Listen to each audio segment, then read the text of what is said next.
नमस्कार मित्रों, आज चिंतन में अनित्य देखकर चुप न रहे। नीति पर चलते हुए परिस्थितिवश असफलता मिलती है तो वह भी कम गौरव की बात नहीं है। शिवाजी, राणा प्रताप, बंदा बैरागी, गुरु गोविंद सिंह, लक्ष्मीबाई, सुभाष चंद्र बोस आदि को पराजय का ही मुंह देखना पड़ा, पर उनकी वह पराजय भी विजय से अधिक महत्वपूर्ण थी, क्योंकि उन्होंने नीति का परित्याग नहीं किया। धर्म और सदाचार पर दृढ़ रहने वाले सफलता में नहीं, कर्तव्य पालन में प्रसन्नता अनुभव करते हैं। हमें अनीति और असफलता में ही से यदि एक को चुनना पड़े तो असफलता को ही पसंद करना चाहिए, अनीति को नहीं। अनीति का पोषण होता रहा तो वह दिन दूनी रात चौगुनी गति से बढ़ती रहेगी। दूसरों को अनीति से पीड़ित होते देखकर कितने ही लोग यह सोचते हैं कि जिस पर बीतेगी वह भुगतेगा, लेकिन यह भी सोचना चाहिए कि आज जो एक पर बीत रही है वह कल अपने पर भी बीत सकती है। अनीति को चुपचाप देखते रहना ठीक नहीं है। शूरवीरों को आघात सहने का ही पुरस्कार मिलता है और भी इसी आधार पर लोग श्रद्धा के अधिकारी बनते हैं।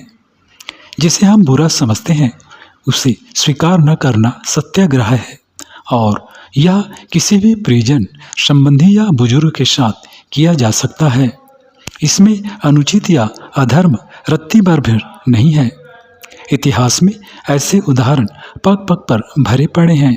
प्रहलाद, भरत, विभीषण, बलि आदि की अवज्ञा प्रख्यात है। अर्जुन को गुरुजनों से लड़ना पड़ा था।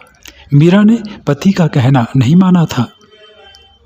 आदर्श यही रहना चाहिए कि औचित्य को हर हालत में अस्वीकार किया जाए, चाहे किसी ने भी उसके लिए कितना ही दबाव क्यों न डाला हो। नम्रतापूर्वक ऐसे अवसरों पर अपनी हट या असहमति व्यक्त की जा सकती है। दृढ़तापूर्वक स्पष्ट शब्दों में यह कह दिया जाना चाहिए कि हमें किसी भी शर्त पर खर्चीला विवाहोन्माद स्वीकार नहीं। देखने भर में वह अवज्ञा है, किंतु उसे किसी प्रकार अनुचित अथवा अधर्म नहीं कहा जा सकता। मित्रों, दोस्ती का मतलब मित्र को कुमार्ग से छुड़ाना है, पथभ्रष्ट करने के लिए घसीट ले जाना नहीं। ऐसे अवसरों पर हमारा साहस इतना प्रखर होना चाहिए कि नम्र किंतु स्पष्ट शब्दों में इनकार कर सके। इनकार, असहयोग, विरोध और संघर्ष, इन चार शस्त्रों से हम अनीति और अविवेक का सामना कर सकते हैं। सत्य और न्याय के लिए इन शस्त्रों का प्रयोग हमें साहसी शूरवीर योद्धा की तरह करते रहना चाहिए।